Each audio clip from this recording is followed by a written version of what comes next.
Have you ever wondered about the legacy of noble black ladies in the Bible? From the wisdom of the Queen of Sheba to the courage of Zipporah and the undeniable grace of Queen Esther, their stories have left an indelible mark on history and faith. But here's a twist. Was Queen Esther also a black lady? This question has sparked debates across cultures and interpretations. The Bible introduces us to a tapestry of strong and influential women, including Zipporah, the wife of Moses. Hailing from Midian, a region often associated with African heritage, Zipporah's story showcases wisdom, quick thinking, and an unwavering commitment to her family. The Queen of Sheba, on the other hand, is renowned for her opulent visit to King Solomon. Her African origins, as identified in Ethiopian and Arabian traditions, place her as a figure of unmatched wisdom and prosperity, making her a symbol of dignity and power in black history. Queen Esther, however, remains a subject of debate. While traditional Jewish and Persian accounts often describe her as a Persian Jew, some argue that her lineage and the geographical spread of Jewish communities at the time could place her ancestry in regions with African ties. Artistic and cultural depictions have also varied, sparking debates about her identity. Esther's story, whether tied to black heritage or not, remains a powerful example of courage and divine intervention. Now let's explore the extraordinary journeys of these remarkable women of faith. Meanwhile, please subscribe to our channel, like the video, and hit the notification bell to stay updated. Whether it's diving into dramatic moments or revealing the significance of subtle details, we promise to spark your curiosity and make you see these stories in a whole new light. So, let's get started. Zipporah. Zipporah's story teaches some powerful lessons for true Christians. First off, her marriage to Moses shows the importance of accepting and loving others, no matter their background. She also demonstrates deep faith and obedience when she saves Moses by following God's covenant. Plus, her role as a supportive partner to Moses highlights the strength of working together in faith. And let's not forget her humility and willingness to serve, key qualities for anyone walking the Christian path. Despite being the daughter of a priest and a woman of significant heritage, Zipporah humbly serves her family and supports Moses in his God-given mission. Her story reminds Christians of the virtues of humility and the importance of serving others selflessly. Zipporah is often seen as more than just the wife of Moses. She is a partner in his mission. Her actions and her life in the wilderness symbolize the broader experience of the Israelites, struggling, adapting, and growing in faith during a time of great upheaval. The challenges she faced and overcame mirror the larger struggles of the people of Israel, making her life a smaller reflection of the greater Exodus narrative. Zipporah's presence and actions in the narrative show her as an integral part of the unfolding story of God's people. She wasn't just a mere background character, but a woman of strength and faith who played a crucial role during a time of change and transformation. So, what can we learn from Zipporah's example in our own lives? It's all about faith, love, and humility in our walk with God. Now, let's discuss her somewhat mysterious origin story in detail. The name Zipporah is often interpreted to mean bird or small bird. The name is derived from the Hebrew word tzipor, which means bird.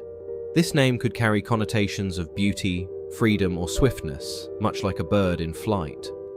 Zipporah is introduced in the Bible as the daughter of Jethro, or Reuel, depending on the translation, who was the priest of Midian.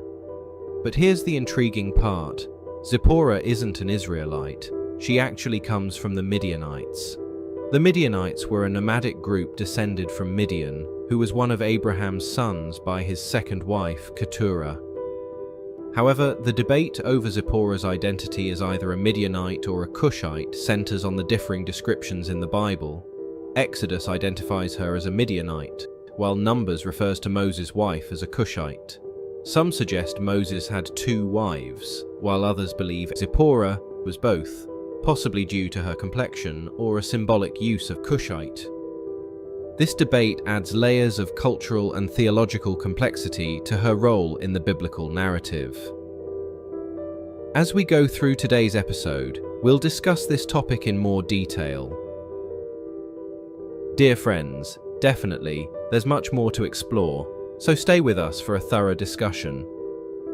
The connection between Zipporah and the broader Abrahamic lineage can be traced back to Genesis 25, verses 1 to 2, which mentions that Abraham had a son named Midian through his wife Keturah. Abraham had taken another wife, whose name was Keturah. She bore him Zimran, Jokshan, Medan, Midian, Ishbak, and Shuah. Thus, Zipporah, as the daughter of Jethro, a priest of Midian, is linked to this branch of Abraham's family. This genealogical detail is important as it establishes the fact that she is not directly part of the Israelite line, which descends from Isaac, another son of Abraham. Instead, Zipporah's heritage ties her to a different branch of Abraham's family. However, the Bible doesn't provide any extensive details about her background or early life before meeting Moses, leaving much to interpretation and scholarly discussion. In fact, Zipporah's story begins in Exodus 2, verses 16 to 22, when Moses, after fleeing Egypt, arrives in Midian. The related verses are, "When Pharaoh heard of this, he tried to kill Moses. But Moses fled from Pharaoh and went to live in Midian, where he sat down by a well. Now a priest of Midian had 7 daughters, and they came to draw water and fill the troughs to water their father's flock. Some shepherds came along and drove them away. Moses got up and came to their rescue and watered their flock. When the girls returned to Reuel, their father, he asked them, 'Why have you returned so early today?' They answered, 'An Egyptian rescued us from the shepherds. He even drew water for us and watered the flock.' 'And where is he?' Reuel asked his daughters. 'Why did you leave him? Invite him to have something to eat.' Moses agreed to stay with the man who gave his daughter Zipporah to Moses in marriage. Zipporah gave birth to a son, and Moses named him Gershom, saying, 'I have become a foreigner in a foreign land.' According to these verses, Moses flees from Egypt to escape Pharaoh's wrath for killing an Egyptian, and then he arrives in the land of Midian. There, he rests by a well, a common setting in biblical narratives where important meetings take place. In biblical tales, wells are significant as they represent essential sources of life and sustenance in dry regions, making them pivotal locations for encounters and key events. They serve as meeting places where important relationships and divine interventions occur. This reflects both their practical importance and symbolic role in stories of providence and renewal. The presence of a well often signifies a moment of transition or blessing, highlighting its role as a focal point in the narrative where characters experience significant developments. At the well, Moses encounters the 7 daughters of Jethro. These daughters, including Zipporah, come to draw water for their father's flock, but face harassment from local shepherds. Moses steps in and defends the women by driving away the shepherds, then helps them water their flock. Impressed by Moses' actions, Jethro invites him to stay with their family. In the cultural context of the time, hospitality was a highly valued virtue, especially in the Near Eastern societies. Jethro's invitation can be seen as an expression of this hospitality, offering shelter and sustenance to a stranger who had shown kindness to his family. Also, by helping Jethro's daughters and not asking for anything in return, Moses demonstrated qualities such as compassion, strength, and a sense of justice. Jethro, being a wise and perceptive man, might have recognized these traits and seen Moses as someone worthy of his trust and companionship. Jethro, as a priest and leader, might have also seen the potential in forming a positive relationship with Moses. Welcoming Moses into his family could strengthen ties and create an alliance, especially since Moses was clearly not an ordinary person, given his Egyptian background and demeanor. During his time with them, Moses forms a bond with Zipporah, one of Jethro's daughters, and eventually marries her. This part of the story highlights Moses' transition from a prince of Egypt to a shepherd in a foreign land, where he starts a new chapter in his life with Zipporah. Zipporah and Moses have two sons. Their first son is named Gershom, which means a stranger there in Hebrew. This name reflects Moses' feelings of displacement and alienation in Midian. After leaving Egypt, Moses is living in a foreign land, far from his previous life and his people, and Gershom's name symbolizes his new status as a foreigner in Midian. Their second son is named Eliezer, meaning, "My God is help." This name expresses Moses' trust and reliance on God. It acknowledges that despite the challenges and the feeling of being an outsider, Moses believes that God provides aid and protection. Definitely, Zipporah's entry into Moses' life marks a significant turning point in his journey. He goes from being a prince in Egypt to a humble shepherd in Midian, which symbolizes a period of personal growth and preparation for his future mission. His new life with Zipporah marks the beginning of a different chapter, where he learns and adapts to a new environment before eventually returning to Egypt to lead the Israelites out of slavery. Overall, Zipporah plays a significant role in Moses' life during this transformative period. Her marriage to Moses marks a profound shift in his journey as he transitions from an Egyptian prince to a shepherd in Midian. Zipporah's presence in Moses' life represents stability and partnership as he navigates this new chapter. The names of their sons, Gershom and Eliezer, further highlight their experiences and faith. Furthermore, Zipporah plays a crucial role in an enigmatic and critical moment in Moses' life, found in Exodus 4, verses 24 to 26. At a lodging place on the way, the Lord met Moses and was about to kill him, but Zipporah took a flint knife, cut off her son's foreskin, and touched Moses' feet with it. "Surely you are a bridegroom of blood to me," she said, so the Lord let him alone. At that time she said bridegroom of blood, referring to circumcision. According to these verses, as Moses is traveling back to Egypt with his family, God suddenly confronts him and seeks to kill him. The exact reason for this divine threat is not explicitly stated in the text, but it is widely interpreted as being due to Moses' failure to circumcise his son. Circumcision was a critical sign of the covenant between God and the Israelites, first established with Abraham. In this tense moment, Zipporah takes decisive action to save her husband. She quickly circumcises their son using a flint knife, a traditional tool for the ritual.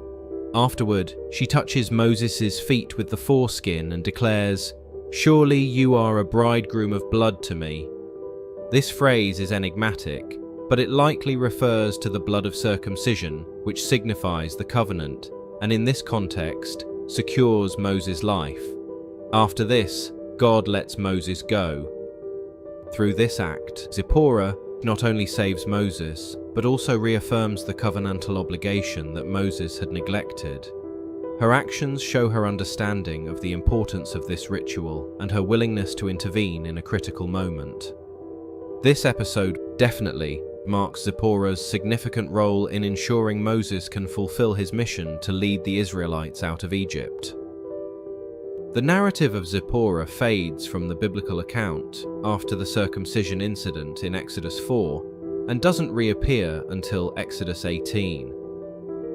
During the intervening events, Moses returns to Egypt, confronts Pharaoh, and leads the Israelites out of slavery.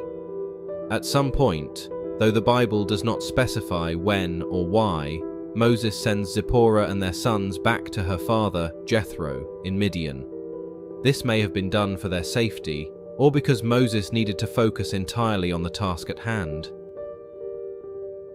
In Exodus 18, after the Israelites have escaped Egypt and are camped at Mount Sinai, Jethro brings Zipporah and her sons back to Moses in the wilderness. Exodus 18 verses 5 to 6 state, "Jethro, Moses' father-in-law, together with Moses' sons and wife, came to him in the wilderness, where he was camped near the mountain of God. Jethro had sent word to him, I, your father-in-law Jethro, am coming to you with your wife and her 2 sons." This reunion is significant as it reconnects Moses with his family after a period of separation during the intense and challenging events of the Exodus. This reunion is the moment of family reconnection, and Jethro offers wise counsel to Moses regarding the administration of justice among the people, which Moses gratefully accepts. It also shows how Zipporah, though largely absent from the narrative, remains connected to Moses' journey through her father's involvement. However, there are several incidents in the Bible that spark curiosity and invite deeper exploration, and one of the most intriguing is found in Numbers 12, verse 1. It states, "Miriam and Aaron began to talk against Moses because of his Cushite wife, for he had married a Cushite." This verse mentions Moses' marriage to a Cushite woman, which has puzzled scholars and readers alike. This reference raises questions because Moses' wife is previously identified as Zipporah, a Midianite, not a Cushite. The term Cushite generally refers to someone from Cush, a region south of Egypt, often linked to modern-day Sudan and Ethiopia. This reference has led to several interpretations. Some scholars argue that the Cushite woman mentioned in Numbers 12, verse 1, is indeed Zipporah. They suggest that the term Cushite could be referring to her appearance, possibly indicating that she had darker skin, which was characteristic of people from the region of Cush. Alternatively, Cushite might be a title or a different ethnic designation used for Zipporah, possibly reflecting some geographical or cultural connection. However, others believe that the Cushite woman mentioned in this passage is a different person altogether, indicating that Moses took a second wife who was from Cush. According to this theory, Moses' siblings, Miriam and Aaron, criticize him for marrying this Cushite woman, which may have been motivated by cultural or ethnic prejudices. The Cushites were likely darker-skinned and ethnically different from the Israelites. Miriam and Aaron's criticism may have stemmed from prejudice against someone from a different cultural and ethnic background, which could have been viewed as inappropriate or undesirable within their community. The Israelites had strict guidelines about intermarriage with foreign nations, primarily to prevent the worship of foreign gods from influencing their community. Miriam and Aaron might have been concerned that Moses' marriage to a Cushite woman could introduce foreign religious practices or weaken their community's religious purity, though this concern is not explicitly stated in the text. The story shows that God did not approve of Miriam and Aaron's criticism. God defends Moses and punishes Miriam with leprosy, revealing that their critique was baseless. After the reunion with Moses, Zipporah fades from the biblical narrative. The Bible does not provide information about her later life or her role after the Israelites leave Mount Sinai. This silence has led to various speculative traditions and interpretations. Some Jewish traditions expand on Zipporah's life, exploring her role and her relationship with Moses. In some Midrashic texts, she is praised for her righteousness and dedication. On the other hand, in Christian traditions, Zipporah is often seen as a symbol of Gentile inclusion in God's covenant, since she, a non-Israelite, played a vital role in Moses' mission. Zipporah's story highlights several important themes in the Bible. Her story is relatively brief, but she plays a significant role in critical moments in Moses' life. Her marriage to Moses is one of the earliest examples of an intercultural union between an Israelite and a foreigner. This marriage exemplifies how different cultures and peoples could be integrated into God's broader plan. Additionally, Zipporah's actions, particularly during the circumcision event, underscore the importance of the covenant with God and highlight her strength and resourcefulness. The circumcision event also marks her as a key woman in the Bible who helps ensure that God's plan continues, much like other important women like Rahab, Ruth, and Esther. Another key part of Zipporah's story is that it mostly takes place in the wilderness.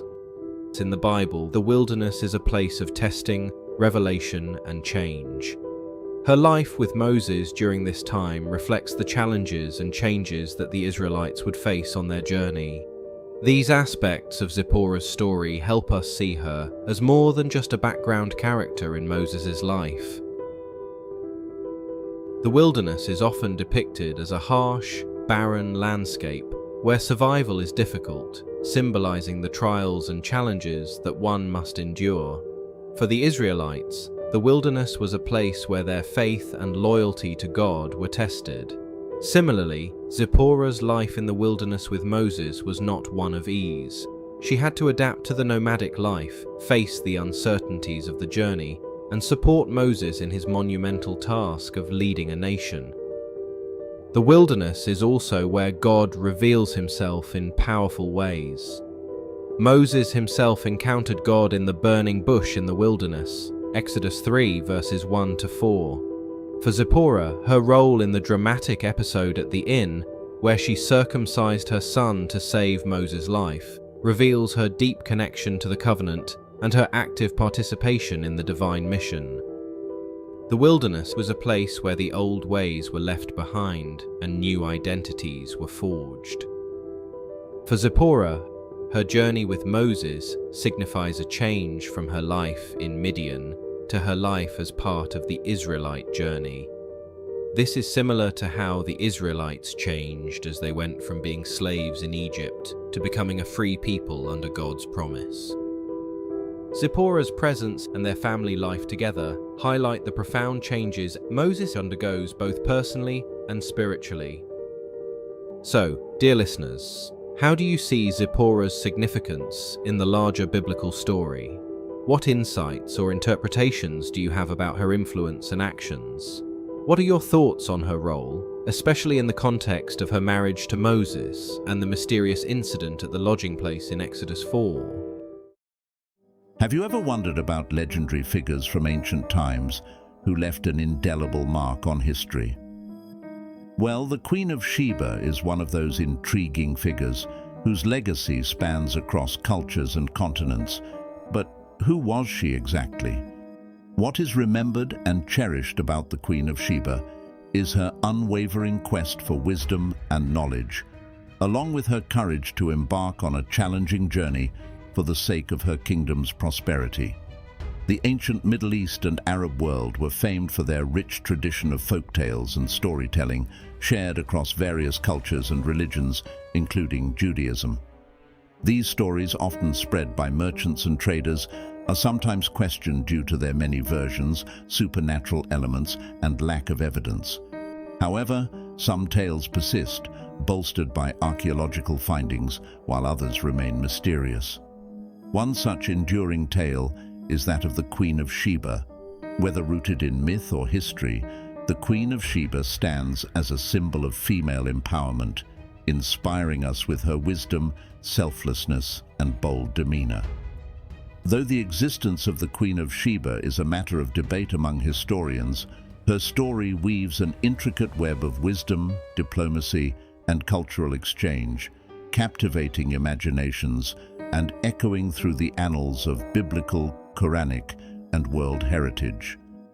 In Ethiopian tradition, the Queen of Sheba, known as Queen Makeda, shares a compelling narrative with the biblical account found in 1 Kings 10, verses 1 to 13. According to Ethiopian historical texts, particularly the Kebra Nagast, the Glory of Kings, Queen Makeda ruled over a prosperous kingdom. In both the Ethiopian narrative and the biblical account, Makeda traveled from her kingdom to Jerusalem to meet King Solomon. If we follow the Hebrew version, she visits Solomon around 950 BC. Her exact origins are unclear, with some believing she came from Yemen, others suggesting southern Arabia, and some claiming Africa. Archaeological evidence points to Ethiopia as a likely home, given its ancient civilizations and rich trade history, particularly in gold. The Kingdom of Sheba, whether in Ethiopia or another location, was described as a prosperous land, benefiting from its proximity to Egypt and Israel. Ethiopian tradition identifies her as Queen Makeda, linking her to the Solomonic dynasty through her son Menelik, while Yemeni tradition associates her with the prosperous Sabaean kingdom, known for its control of lucrative trade routes. According to Ethiopian belief, Makeda was renowned for leading her people away from sun worship to monotheism, displaying strong leadership during a time when queens seldom ruled alone. Upon assuming power after the king's demise, she restored stability to her kingdom but faced challenges due to her lack of formal preparation for governance. Despite her strength, she lacked the education typically provided to male heirs, and she sought a mentor to navigate the complexities of ruling such a vast realm. King Solomon of Israel, the son of David, was renowned for his wisdom, which he chose over wealth and glory when God asked for his ultimate desire. His wisdom led him to build a magnificent temple, searching far and wide for the finest materials. Tamrin, a merchant from Sheba, traveled to Israel and was captivated by its splendor and Solomon's humility and wisdom. He returned to Sheba, praising Solomon, which intrigued Queen Makeda. Fascinated by the tales of Solomon, Makeda decided to visit Israel to seek his wisdom. She prepared a gift for Solomon that required nearly 800 camels, along with several mules and donkeys, to transport the stones and gold to Israel. The long-awaited day finally arrived when Makeda reached Israel. Solomon stood and watched as the multitude of camels made their way toward the city. As she entered the room, her tall and slender figure, dark skin, and flamboyant yet fearless demeanor immediately captivated the king of Israel. Solomon, intrigued by her visit, welcomed her warmly. He showed her the utmost hospitality, providing lavish guest quarters, the finest food, and the most desirable entertainers. Though Makeda was accustomed to luxury, this exceeded even her expectations. Makeda was deeply impressed by his wisdom, justice, and the splendor of his court. 1 Kings 10, verses 4 to 6 state, "When the Queen of Sheba saw all the wisdom of Solomon and the palace he had built, the food on his table, the seating of his officials, the attending servants in their robes, his cupbearers, and the burnt offerings he made at the temple of the Lord, she was overwhelmed. She said to the king, 'The report I heard in my own country about your achievements and your wisdom is true.' However, Makeda left her home, traveled a long distance, and arrived in Solomon's court to test his wisdom. Makeda had prepared a set of riddles. Finally, she tested Solomon with those riddles and questions, all of which he answered with ease, further impressing her. The mutual admiration and exchange of gifts highlight a diplomatic and cultural exchange between two powerful kingdoms. Their meeting is described as transformative, with Makeda ultimately accepting Solomon's teachings and converting to Judaism. However, the Ethiopian tradition diverges from the biblical narrative with the introduction of the legend that Makeda bore Solomon a son named Menelik. According to this belief, their daily interactions deepened their mutual admiration, and despite their different faiths, they grew closer. Makeda eventually converted to Solomon's monotheistic belief. As their bond strengthened, they spent a night together, resulting in Makeda's pregnancy. Upon her return to Sheba, she gave birth to a son, Menelik. As he grew, Menelik became curious about his father and eventually traveled to Jerusalem with his mother's blessing. Solomon crowned him king of Sheba and sent him back with great honor. Under Menelik's rule, Sheba prospered, and Makeda stepped back from the spotlight, content with her son's leadership. Menelik is traditionally regarded as the first emperor of Ethiopia and the founder of the Solomonic dynasty. This dynasty, claiming direct descent from King Solomon and Queen Makeda, is said to have ruled Ethiopia for many centuries until the 20th century. The Queen of Sheba is remembered for her quest for wisdom and her courageous journey, which secured the prosperity of her kingdom. Also, the legend of Makeda and Solomon and their son Menelik plays a significant role in legitimizing the Ethiopian monarchy and cementing its connection to the biblical past. In Islamic tradition, the Queen of Sheba, known as Bilqis, ruled a wealthy kingdom associated with ancient Saba in southern Arabia. Hearing of Solomon's renowned wisdom and the grandeur of his kingdom, she journeyed to Jerusalem to meet him. Upon witnessing Solomon's wisdom and the miracles by Allah's will, she was awestruck. Solomon, inviting her into a palace of glass, presented her with a throne resembling hers, urging her to acknowledge Allah's truth.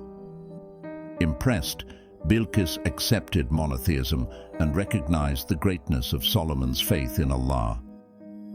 While the biblical narrative of the Queen of Sheba remains a blend of history and legend, scholars have explored potential historical foundations underlying this intriguing tale. Some scholars propose that the Queen of Sheba might have come from the Sabaean kingdom or another wealthy state in southern Arabia. This theory is supported by the biblical mention of her gifts of spices and precious stones, which were key commodities in southern Arabian trade. 1 Kings 10, verse 10 states, "And she gave the king 120 talents of gold, large quantities of spices, and precious stones." Never again were so many spices brought in as those the Queen of Sheba gave to King Solomon. Others argue for an Ethiopian origin, pointing to historical evidence of flourishing kingdoms in the region during ancient times. These kingdoms had connections with Arabia through trade routes across the Red Sea. Whether the tale is grounded in historical fact or embellished by legend, it serves as a bridge connecting the ancient worlds of Israel, Arabia, and East Africa, revealing the intricate tapestry of human civilization across millennia. Moreover, this story not only portrays the meeting of Queen Makeda and King Solomon as a union of two powerful rulers, but also signifies a profound cultural and religious connection between ancient Israel and Ethiopia. It highlights Ethiopia's distinctive place in biblical narratives and its ancestral claim to a royal lineage stemming from the legendary union between Solomon and the Queen of Sheba. This enduring tale remains integral to Ethiopian art, literature, and religious observances, affirming its enduring significance in the national consciousness of Ethiopia. Within the pages of the Bible, particularly in the book of Esther, unfolds the story of a brave, young, beautiful girl named Esther, set in the heart of the ancient Persian Empire. Her story is exciting and romantic, but it is also a story of assassination's plot and deepest conviction. From being a Jewish orphan, she rises to become the Queen of Persia, risking everything to save her people from a dangerous plot. Esther's bravery and trust in God teach us important lessons that continue to inspire people throughout the ages.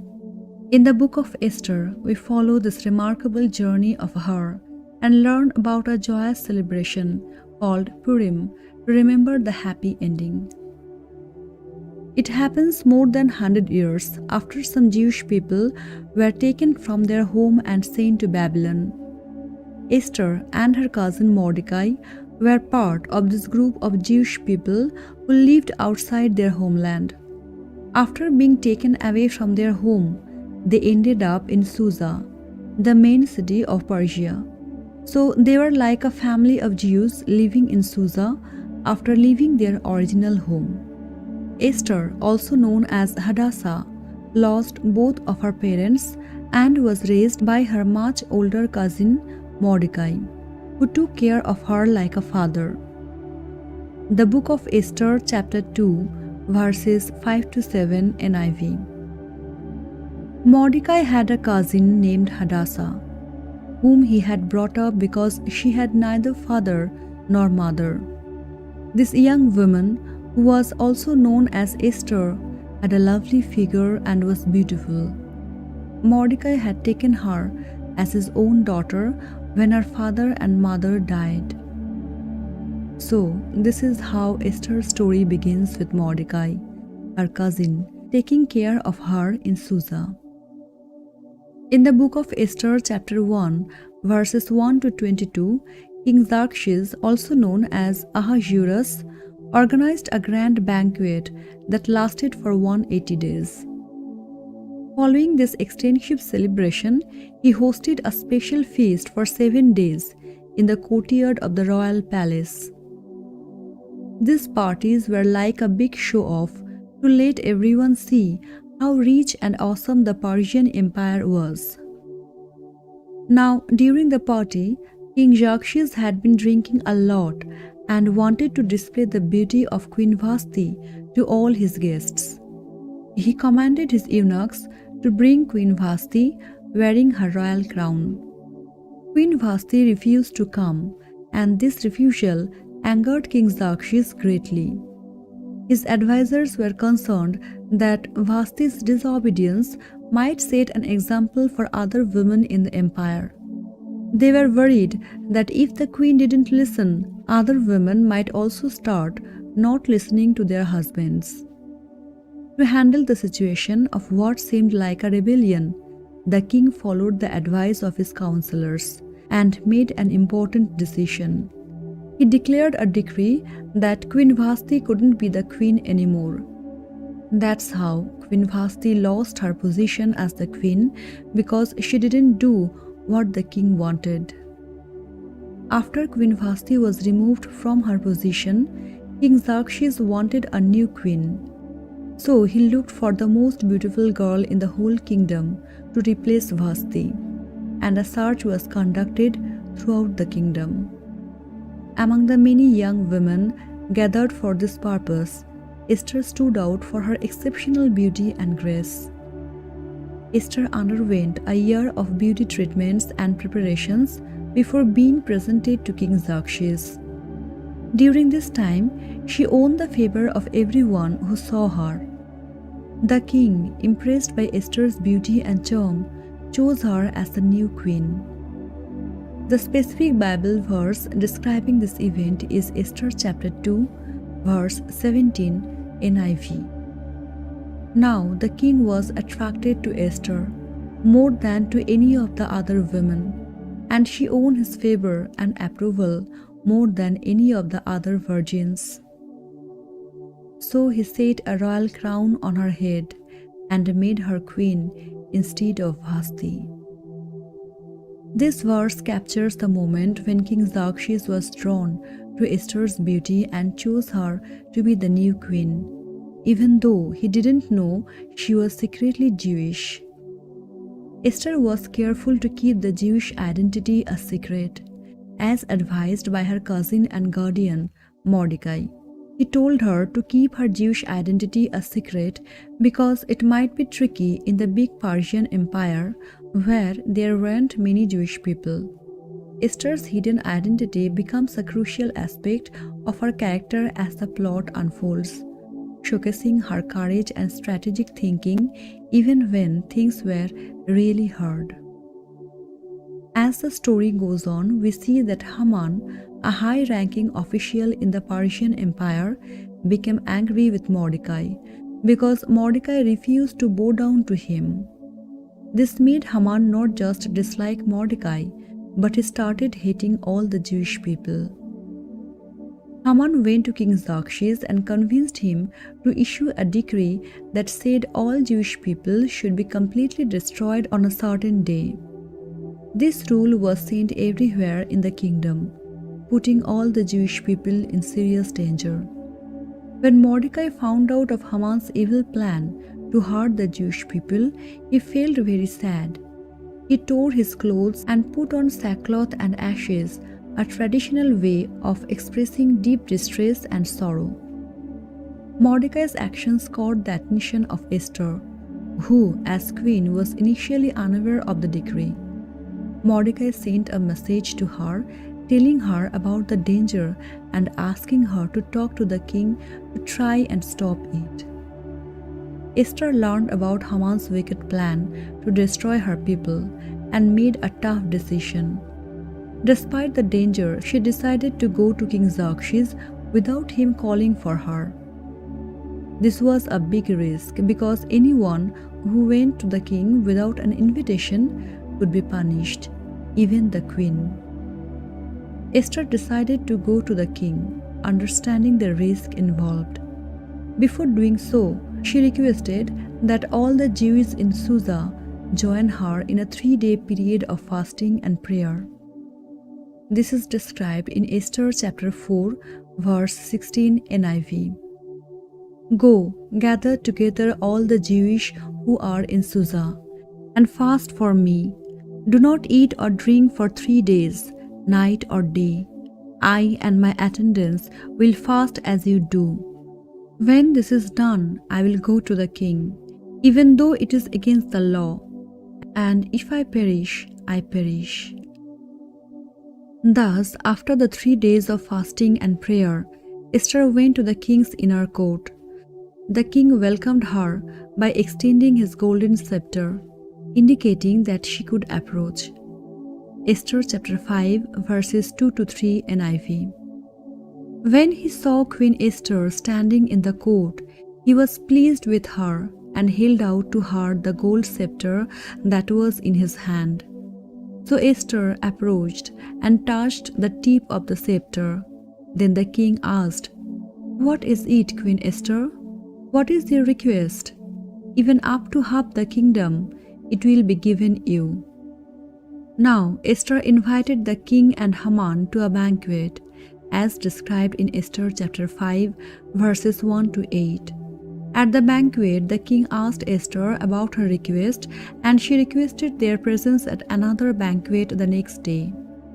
During the second banquet in Esther 7, the king again asked about Esther's desire.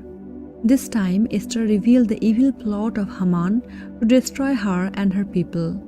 She disclosed her Jewish identity and explained the danger facing the Jewish community. Esther chapter 7, verses 3-4 NIV recounts Esther's plea to the king. Then Queen Esther answered, "If I have found favor with you, your majesty, and if it pleases you, grant me my life. This is my petition, and spare my people. This is my request. For I and my people have been sold to be destroyed, killed, and annihilated." King Xerxes, shocked and angered by this revelation, asked who would dare to do such a thing. Esther pointed to Haman, revealing him as the one behind the wicked scheme. As a result, according to Esther chapter 7, verses 9-10 NIV, when the king found out that Haman was trying to hurt the Jewish people, he got really mad. Haman, who had set up a tall structure called gallows to punish Esther's cousin Mordecai, ended up in big trouble. The king ordered Haman to be put on those gallows instead. So the very thing Haman planned for Mordecai became the punishment for himself. This was a dramatic and tough moment for Haman, and it marked the end of his powerful position. Even though Haman was punished, there was still a big problem. The king had made a decree to hurt the Jewish people, and this decree couldn't be easily cancelled. So King Xerxes empowered Esther and Mordecai to counteract the decree. In Esther 8, the king gave Mordecai his signet ring, which was a symbol of royal authority. With this authority, Esther and Mordecai wrote a new decree that said that Jewish people could defend themselves against anyone trying to hurt them. This new rule was sent everywhere in kingdom. It meant that on a certain day, the Jewish people could gather and protect themselves from their enemies. Esther chapter 8, verse 11 NIV records the essence of the new decree. The king's edict granted the Jewish in every city the right to assemble and protect themselves, to destroy, kill, and annihilate the armed men of any nationality or province who might attack them and their women and children, and to plunder the property of their enemies. Thus, this was a way to make things right and keep the Jewish people safe. When the day came for the Jewish people to defend themselves, they fought back and won against their enemies. It was a big victory, and the Jews were so happy that they turned a day of sadness into a day of celebration, known as Purim, remembering how they were saved because of Esther's brave actions. Every year, during Purim, Jewish people read the book of Esther, exchange gifts, and engage in acts of charity to celebrate the victory and deliverance of their community. However, after the events in the Persian Empire, Esther maintained an important role in the royal court. Meanwhile, Mordecai rose to become a high official in the empire. In conclusion, the story of Esther in the Bible is a powerful narrative of courage, faith, and divine providence. Esther, a Jewish orphan who became queen, risked her life to save her people from a wicked plot. Her bravery and intervention, remembered every year during the festival of Purim, serve as an enduring example of resilience and trust in God. Esther's legacy continues to inspire, reminding us that even in the face of adversity, individuals can make a significant difference through courage and faith. And that's it for today's video. If you found this video insightful, make sure to hit that like button and subscribe for more deep dives into biblical stories. Have you ever felt like there's so much more to the stories you thought you knew? On our channel, we discuss the untold layers and hidden meanings behind some of the most captivating narratives in the Bible. Each episode invites you to explore the deeper emotions, conflicts, and mysteries that shaped the lives of people in ancient times. From family rivalries to miraculous moments, we explore the stories behind the scenes, giving you a fresh perspective on these ancient texts.